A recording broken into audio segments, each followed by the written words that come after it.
Hello and welcome to Wisdom Simplified. आज हम बात करने वाले हैं स्टैंडर्ड डिडक्शन की। ये स्टैंडर्ड डिडक्शन सैलरीड जो पर्सन है उनके लिए है। एक हाउस प्रॉपर्टी में भी स्टैंडर्ड डिडक्शन मिलता है, उसकी बात हम नहीं कर रहे हैं। हम सिर्फ जो जिनको सैलरी मिलती है उनके स्टैंडर्ड डिडक्शन की हम आज बात करने वाले हैं। जब बजट 2018 आया था तो जो हमारे फाइनेंस मिनिस्टर थे अरुण जेटली जी, उन्होंने ये स्टैंडर्ड डिडक्शन का कॉन्सेप्ट लाया। एक्चुअली ये कॉन्सेप्ट पहले से भी था, लेकिन जब फाइनेंस एक्ट 2005 आया तब इस कॉन्सेप्ट को हटा दिया गया था। इस स्टैंडर्ड डिडक्शन चीज़ को 2005 में, जब फाइनेंस एक्ट 2005 आया था तब इसको हटा दिया गया था। लेकिन वापस जब बजट 2018 आया तो हमारे जो फाइनेंस मिनिस्टर अरुण जेटली जी थे उन्होंने इस चीज़ को वापस लाया। क्या बोलता है स्टैंडर्ड डिडक्शन? जितने भी सैलरीड पर्सन हैं, जिनको भी सैलरी मिल रही है, उनके ग्रॉस सैलरी में से 40,000 रुपीज़ हम सीधे फ्लैट डिडक्शन कर सकते हैं। तो जो भी आपकी ग्रॉस सैलरी होगी उसमें से 40,000 का सीधा सीधा डिडक्शन मिल जाएगा। ये बजट 2018 में ऐसा आया था। लेकिन जब ये बजट 2018 में ये जो चीज़ आई स्टैंडर्ड डिडक्शन, तो जब ये स्टैंडर्ड डिडक्शन आया तो दो चीज़ें हट गई जो पहले जिसका हमको डिडक्शन या एग्जाम्पशन मिलता था। जैसे हो गया मेडिकल अलाउंस और एक था ट्रांसपोर्ट अलाउंस। मेडिकल अलाउंस 15,000 तक मिलता था और जो ट्रांसपोर्ट अलाउंस थी वो 19,200 तक मिलती थी। लेकिन जब स्टैंडर्ड डिडक्शन आया तो इसने मेडिकल अलाउंस को और ट्रांसपोर्ट अलाउंस को क्या कर दिया, रिप्लेस कर दिया। मतलब आप अब मेडिकल अलाउंस और ट्रांसपोर्ट अलाउंस नहीं ले सकते।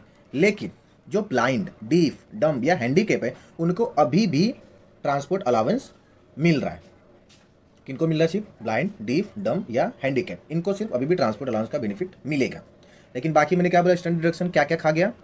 एक तो आपका मेडिकल अलाउंस खा गया और दूसरा आपका ट्रांसपोर्ट अलाउंस खा गया। लेकिन ब्लाइंड, डीफ, डम और हैंडीकैप को ट्रांसपोर्ट अलाउंस का बेनिफिट मिल रहा है। ये बजट 2018 में ये आ गया था। नेक्स्ट ईयर जब बजट 2019 आया तो जो लिमिट थी 40,000 की, इसको बढ़ा के कितना कर दिया? 50,000। यानी अभी का जो असेसमेंट ईयर चल रहा है, असेसमेंट ईयर 2021, इसके लिए आपको स्टैंडर्ड डिडक्शन कितना मिल जाएगा? सीधे सीधे 50,000 रुपये मिल जाएगा। कोई प्रूफ की जरूरत नहीं है। आपकी जो भी ग्रॉस सैलरी है उसमें से 50,000 रुपये क्या कर सकते हैं, हम माइनस कर सकते हैं for the assessment year 2020 and 21। जब ये आया तो लिमिट थी 40,000, बाद में इसकी लिमिट 10,000 से बढ़ा के कितना कर दिया? 50,000। अभी जो मैं बोल रहा हूँ ग्रॉस सैलरी में से माइनस कर सकते हैं। ग्रॉस सैलरी क्या होती है? जैसे अगर सैलरी स्लिप देखेंगे तो सैलरी का स्ट्रक्चर कैसा होता है? बेसिक होता है, फिर dearness allowance, commission, bonus, gratuity, leave salary, बहुत सारे अलाउंस, ये सब मिला के बनता है हमारा ग्रॉस सैलरी। अब इस ग्रॉस सैलरी में से क्या हो जाएगा? 50,000 का डिडक्शन हमको मिल जाएगा। अब बात करते हैं क्या जिनको पेंशन मिलता है उनको भी स्टैंडर्ड डिडक्शन मिलेगा? हाँ, उन्हीं को मिलेगा जिनका पेंशन सैलरी में जाता है। मतलब जिनका पेंशन सैलरी हेड में जाता है उनको मिल जाएगा स्टैंडर्ड डिडक्शन। लेकिन जिनका pension income from other sources में जाता है उनको नहीं मिलेगा। तो ये था स्टैंडर्ड डिडक्शन का कॉन्सेप्ट। हाँ, एक नई चीज़, अभी ये फाइनेंस एक्ट जो भी आया 2020, इसमें क्या हुए हैं? ओल्ड टैक्स रिजिम आया है और न्यू टैक्स रिजिम आया।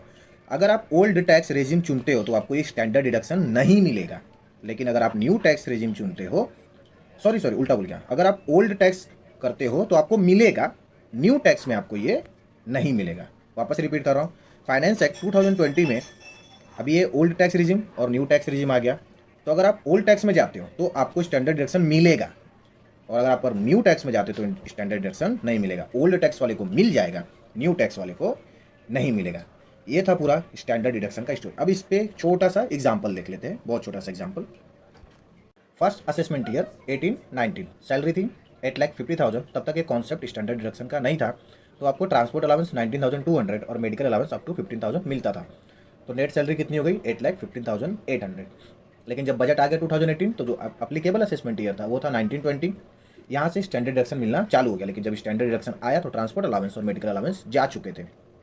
तो ना तो आपको ट्रांसपोर्ट अलाउंस मिलेगा और ना ही मेडिकल। तो कितना मिला? 40,000। क्योंकि जब बजट 2018 आया था उसमें असेसमेंट ईयर 1920 के लिए 40,000 था। नेक्स्ट ईयर के लिए उन्होंने क्या कर दिया? उसको 50,000 कर दिया। तो जो असेसमेंट ईयर 2021 है, सैलरी 8,50,000, ट्रांसपोर्ट नहीं मिलेगा, मेडिकल नहीं मिलेगा, स्टैंडर्ड डिडक्शन आपको मिल जाएगा 50,000। तो आपकी नेट सैलरी हो जाएगी 8,00,000 rupees. Thank you for watching. Please like, share and subscribe. Thank you.